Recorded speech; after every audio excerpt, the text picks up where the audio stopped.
Salam. Saya ucapkan terima kasih kepada teman-teman yang sudah hadir di tempat ini dan mau mengikuti kegiatan bimbingan kelompok di sini. Apa kabar semua? Baik. Oke lah. Sebelum kita melaksanakan kegiatan bimbingan kelompok ini, ada baiknya kita melakukan berdoa terlebih dahulu yang akan dipimpin oleh saya sendiri.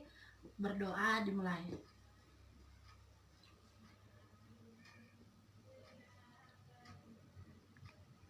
Berdoa selesai.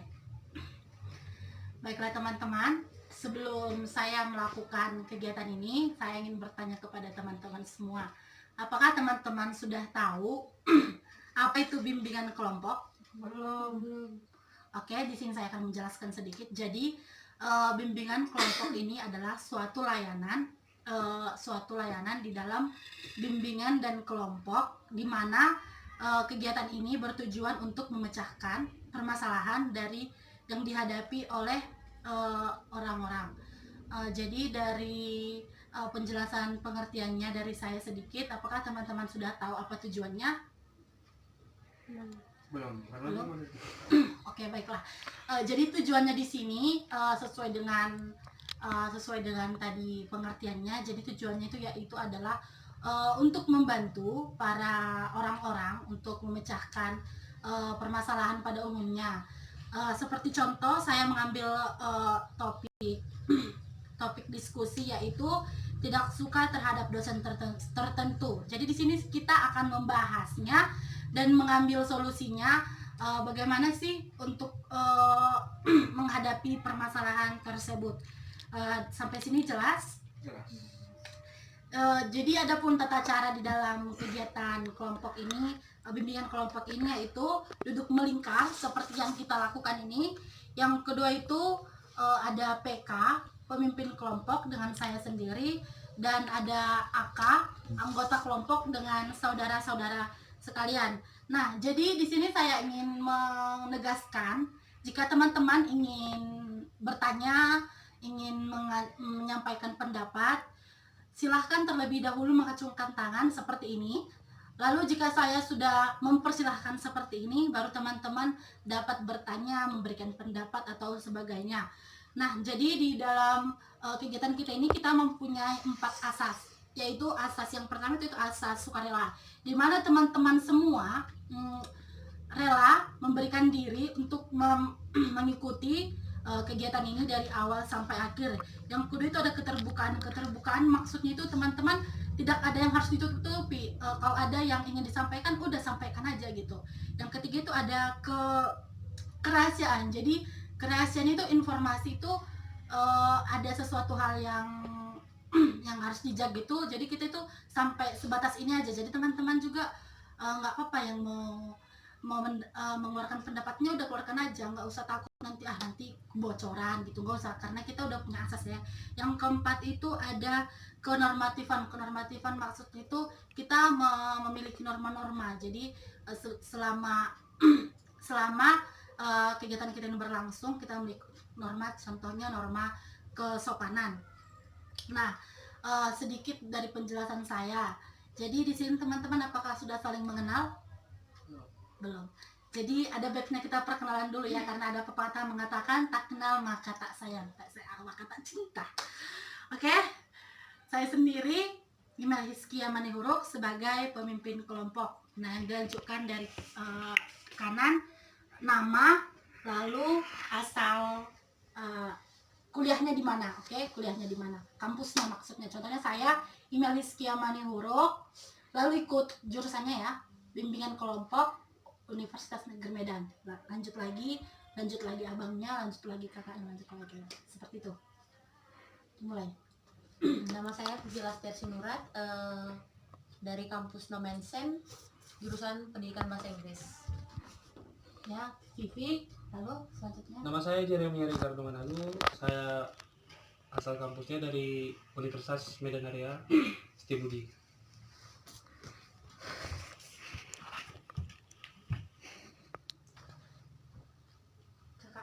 Perkenalkan, nama saya Irna Friska Manihuruk.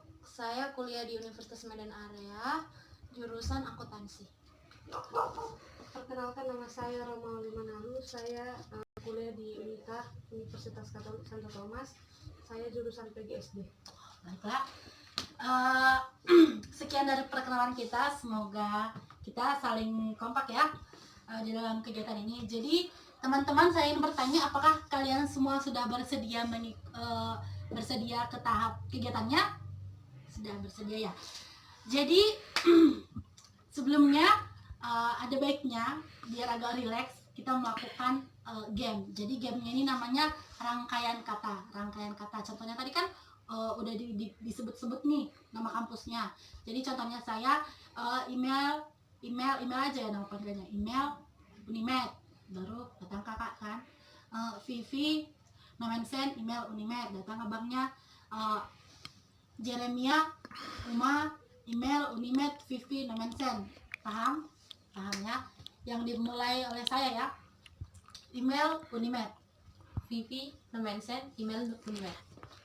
Jeremia, Uma, Vivi, Nomensen, email Unimed. Gak apa-apa. Irna, Uma, email Unimed, Vivi Nomensen, Jeremia, Uma. Roma Unika, email Unimed, Vivi Nomensen, Jeremia, Uma, Irna, Uma. Oke. Kayaknya sudah paham ya. Sudah paham walaupun ada tadi kesilapan di abangnya. Tapi it's okay, no problem. Jadi kita masuk ke kegiatannya. Jadi kegiatannya ini kita kan membahasnya topik diskusi nih. Yaitu dengan tema tidak suka terhadap dosen tertentu. Pada teman-teman semua. Penting nggak sih kita membahas tema ini tidak suka terhadap dosen tertentu? Penting. Jika penting, coba ada nggak sih yang mau menyampaikan alasannya kenapa kita penting membahas topik ini? Dapat mengacungkan tangannya. Ada? Yang kakak coba. Kita memang penting untuk melakukan sosialisasi tentang kenapa kita nggak suka terhadap dosen, karena kayak gini, setiap mahasiswa kalau masuk ke kelas pasti melihat dulu kan dosennya enak nggak, apa enggak gitu kan. Nah, saya mau ngasih pertanyaan tentang bagaimana kita menghadapi dosen yang nggak kita sukai. Contohnya kayak gini, dia ngasih waktu 20 menit sama kita kan, tapi kan mahasiswa kan banyak nih, yang misalnya mahasiswa banyak yang rumahnya jauh apa segala macam kan banyak. Terus nanti itu yang pengaruhnya kita terlambat itu pasti nilai kita dikurangin sama dia. Itu kalau nggak nilai dikurangi, kita bisa masuk ke kelas itu tapi dengan syarat kita nggak absen. Kayak gitu istilahnya, banyak yang nggak disukai sama mahasiswa. Terus yang nggak banyak juga yang disukai sama mahasiswa itu kayak gini. Contohnya kita udah rajin ngerjain tugas, rajin hadir masuk, tahu-tahu nilai kita dapat C, nggak tahu alasannya kenapa itu dapat C. Bahkan satu kelas pernah itu kami dengan pengalamanku sendiri ya, itu pernah kami satu kelas kami rajin ngerjain tugas, rajin masuk, rajin semua apa yang dibilang dosen ini kami dapat, cuman gara-gara kesalahan satu katanya di UTS penentuan nilai itu katanya kan kita nggak tahu UTS itu kan kayak mana kan, kita nggak tahu kan, sedangkan dosen yang ini hanya melihat di UTS itu. Jadi semua mahasiswa ini karena UTS yang dilihat dari UTS itu dapat D semua. Ya, itu salah satunya. Mahasiswa. Bagus ya pendapat dari kakak ini. Jadi ada lagi yang mau nambahin? Jadi bagus sekali pendapatnya, udah mencakup keseluruhan apa yang dialami para mahasiswa ya pada umumnya. Jadi kita balik ke topik lagi, tidak suka terhadap dosen tertentu kan.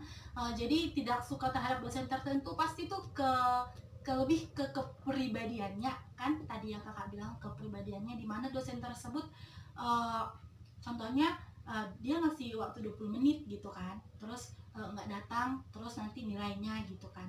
Terus ada juga dosen, memang udah pada umumnya pasti setiap kampus punya dosen yang kayak gini, ibaratnya itu katanya itu dengan pelit dengan nilai gitu, pelit dengan nilai. Jadi tidak orang kakak saja, kami juga menghadapi seperti itu juga.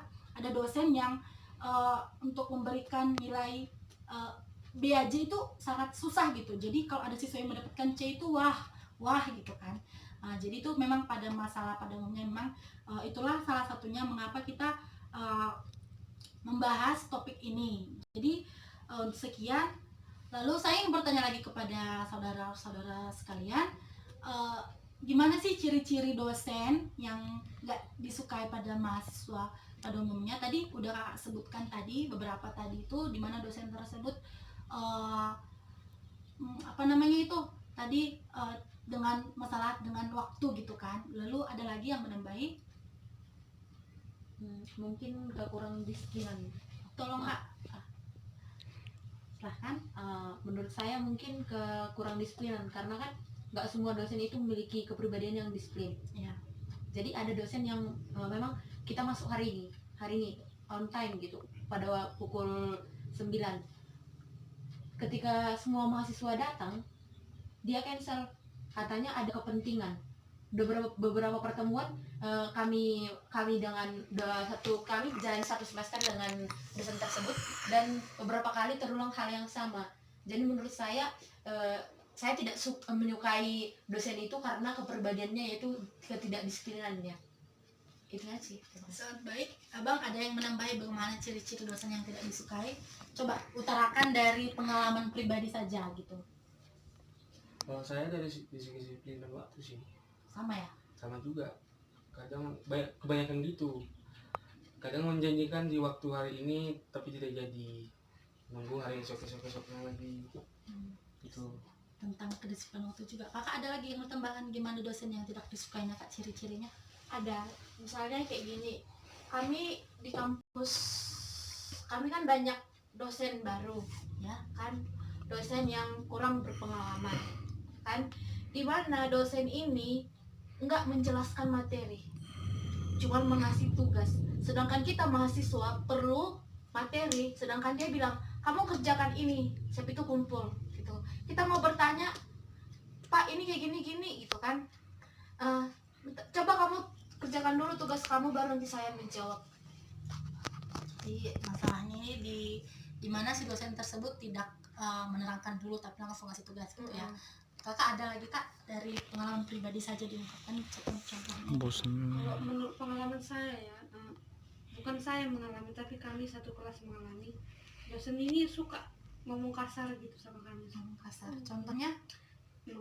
Bilang goblok lah, kepalamu lah, nenek moyangmu yang bukan, pokoknya yang kasar. Gimana seorang dosen yang mengatai mahasiswanya, ya wajar lah kan, mahasiswa kan namanya terdiskusi belajar ya kan. Mbak, masih ada yang nggak paham, cuman kalau ditanya itu pun nggak paham kepalamu itu, katanya kan itu membebani pikiran mahasiswa.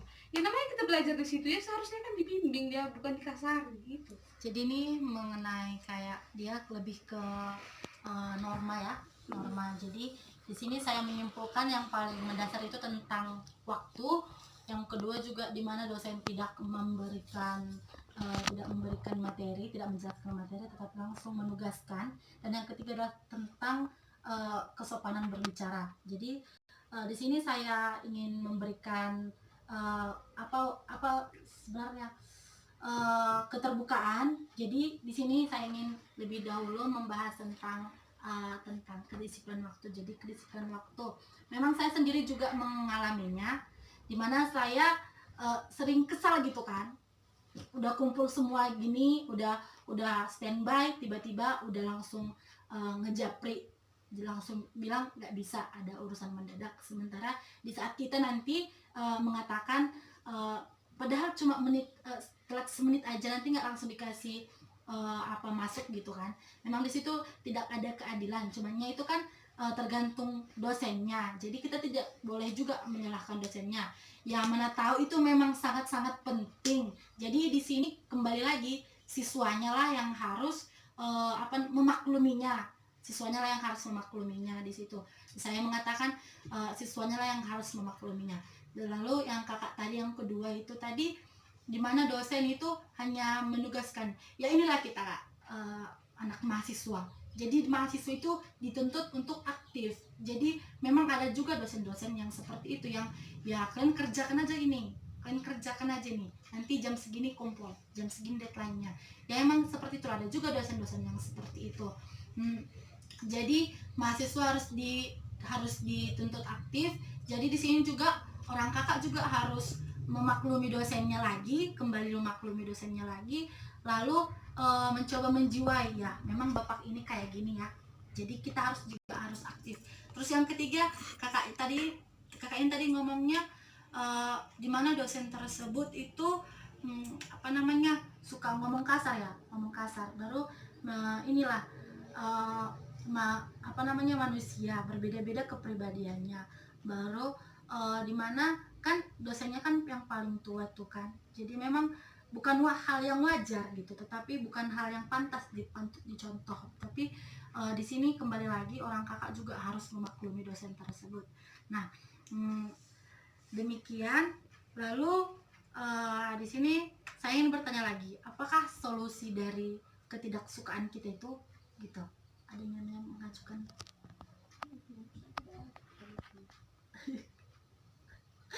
Ada yang ingin mengajukan?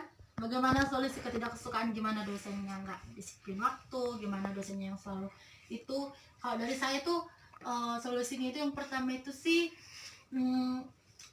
memaklumi sih. Itu kita ini mahasiswa itu harus memaklumi, di mana-mana kita harus memaklumi dosen. Bagaimanapun dosen itu kita harus menerima. Baru ada lagi yang mau nambahi? Abang?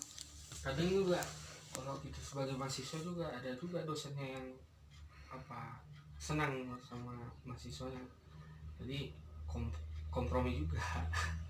Ada juga dosen yang kayak gitu. Kompromi ya. Kadang Bisa diperjelas gak kompromi maksudnya apa sih? jadi contoh kayak saudara Ina, dia nggak ngasih materi, langsung ngasih tugas gitu, kadang buat kesal kayak gini. Kalau lagi TS itu kadang dipermudah gitu. Oh, berarti intinya itu di balik sisi buruknya Ya, ada dibalik juga sisi sisi baiknya baiknya. gitu. Dimana dosen itu jarang masuk tapi nilai aman gitu kan. Ah. Gitu. Ada lagi yang menambahi? Udah tuh. Itu. Ada lagi? Apa solusinya? Ya kayak kembali ke awal tadi yang kayak seperti email bilang, harus memaklumi dosen. Kayak manapun kan mahasiswa nggak boleh selalu menyalahkan dosen itu selalu benar, harus memaklumi. Ya. Itu intinya sekarang. Ada lagi yang mau nambahi? Kak Pipi? Enggak ya. Jadi jadi teman-teman semua, sebelum saya menutupnya, saya bisa menarik kesimpulan itu tidak suka terhadap dosen tertentu itu ada beberapa faktor. Yang pertama itu di mana dosen tersebut tidak disiplin waktu, baru di mana di saat siswanya tersebut tidak disiplin waktu dia tidak dapat memakluminya sementara dia melakukan itu. Baru yang kedua di mana dosen tersebut hanya berikan tugas saja tanpa menerangkan sesuatu apapun.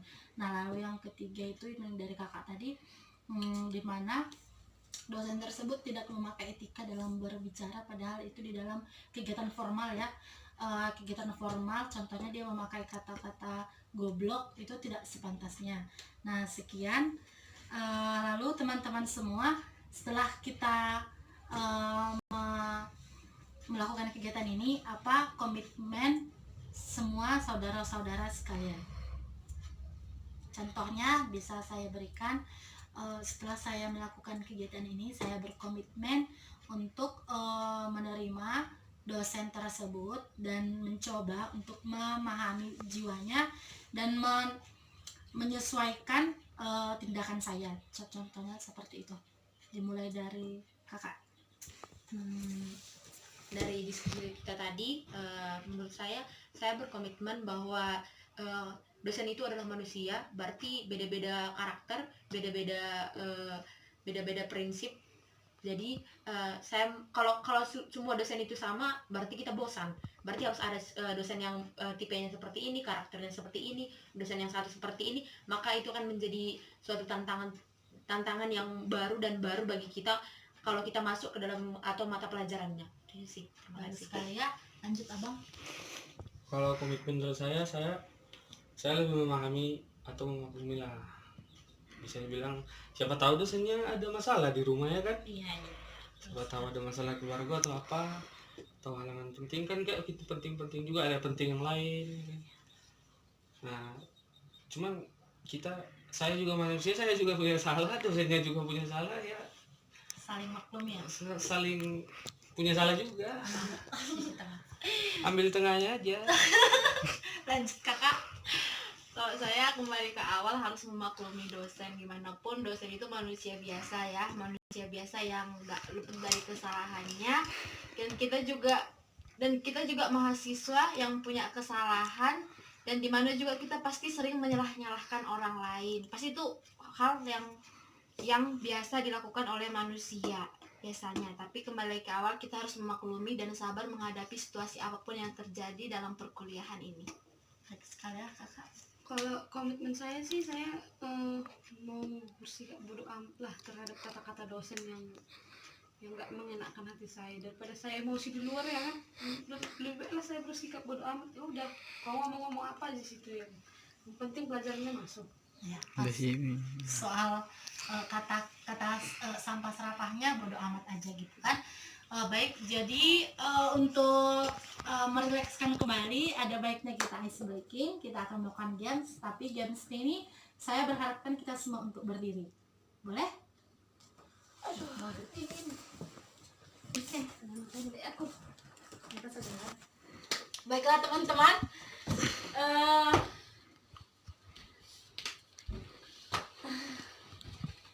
Adapun permainan saya ini adalah saya akan menjelaskan tangan kiri di atas, tangan kanan di bawah dengan seperti ini posisinya. Tangan kiri di atas seperti ini, tangan kanan di bawah seperti ini. Jika saya mengatakan angka ganjil, maka tangan kiri harus menangkap, lalu tangan kanan harus menghindar. Oke? Jadi jika saya mengatakan angka genap, diam, tetap diam. Oke? Kita buat percobaan dulu ya. Oke, bersiap semua, fokus ya. 1. Fokus. Nanti sore ya, lupa jangan. Satu lagi ya.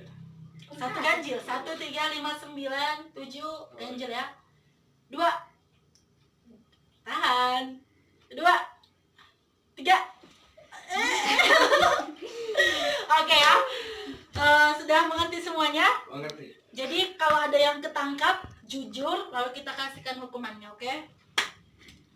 Bersedia? Siap? 1. Oke.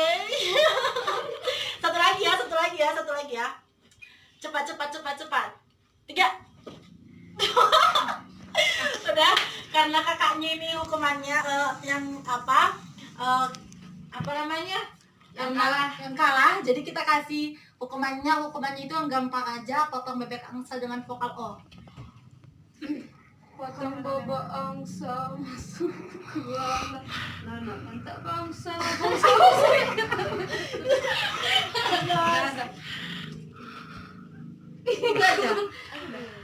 Sekali lagi ya. Kayaknya agak berputar aja karena saya beri instruksi, makanya kakak ini mulai tadi dapat berputar. Jadi saya akan memberikan saya tidak main, makanya harus fokus karena saya memberi instruksi, makanya mulai tadi kakak ini apa ya. Fokus. 3. Dapat ya. Sampai ketangkep ya. Makanya harus seperti ini, oke? 2. 7.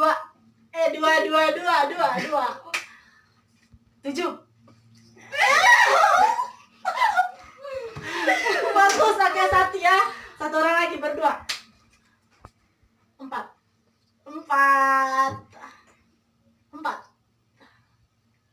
8.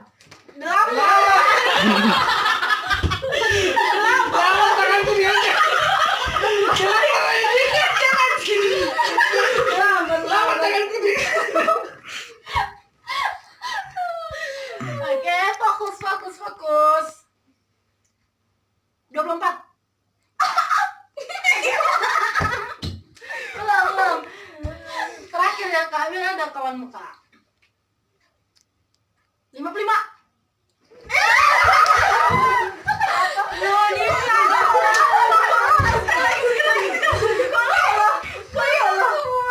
Ya.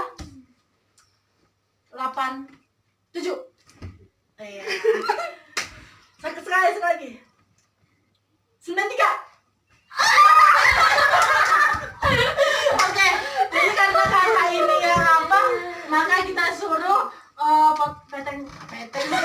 Potong bebek angsa, vokal I. Piting bibi ingsi misi di keweli di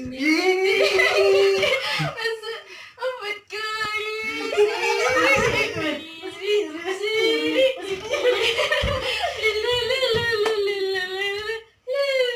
Skip dulu Nat.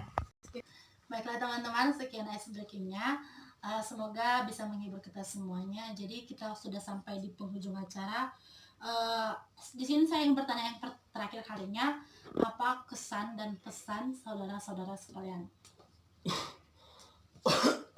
Kesannya sih diskusi ini memberikan suatu pandangan bagi kita sebagai mahasiswa, bagaimana sikap kita terhadap dosen yang memang nggak kita sukai gitu.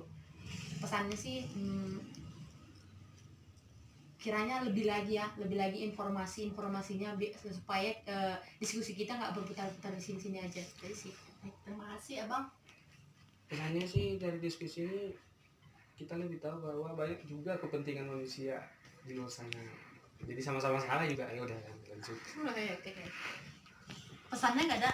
Pesannya lebih disiplin aja. Kesannya udah ya, kakak. Kesan dan pesan dan kesan. Pesan saya untuk pesan saya untuk kelompok ini kayak kita lebih tahu dosen itu banyak bermacam-macam mahasiswa yang mengalami hal yang serupa, ya kan. Terus kesan saya di mana kita harus menjaga kedisiplinan, tepat waktu itu penting. Itu aja sih. Kakak. Kalau kesan saya di sharing ini bahas tentang dosen ini, saya senang kita bisa sharing bersama tentang dosen masing-masing fakultas kita kan. Terus pesan saya, kita kayak mana sebagai manusia kita harus bisa menerima sifat-sifat masing-masing dosen kita gitu. Namanya kita masih di bawah, masih bingung-bingung, harus bisa menerima. Baiklah, terima kasih. Jadi saya juga ingin pesannya, bagaimanapun dosen di kampus kita, segianya kita itu menerima, menjiwai. Terus kalau ada pun yang agak bertentangan dengan diri kita harus balik lagi, kita harus menjiwai dan memakluminya. Lalu pesan saya, semoga sharing kita tidak hanya sampai di sini saja. Saya juga berharap nanti ada sharing-sharing selanjutnya yang membahas permasalahan-permasalahan umum. Jadi sekian dari saya. Sebelum kita menutup kegiatan ini, ada baiknya kita berdoa karena kita mengawalinya dengan doa. Berdoa dimulai.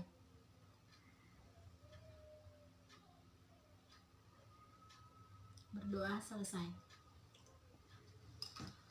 Baiklah teman-teman, sekian dari saya. Terima kasih atas waktunya. Saya ucapkan terima kasih. Shalom. Terima kasih.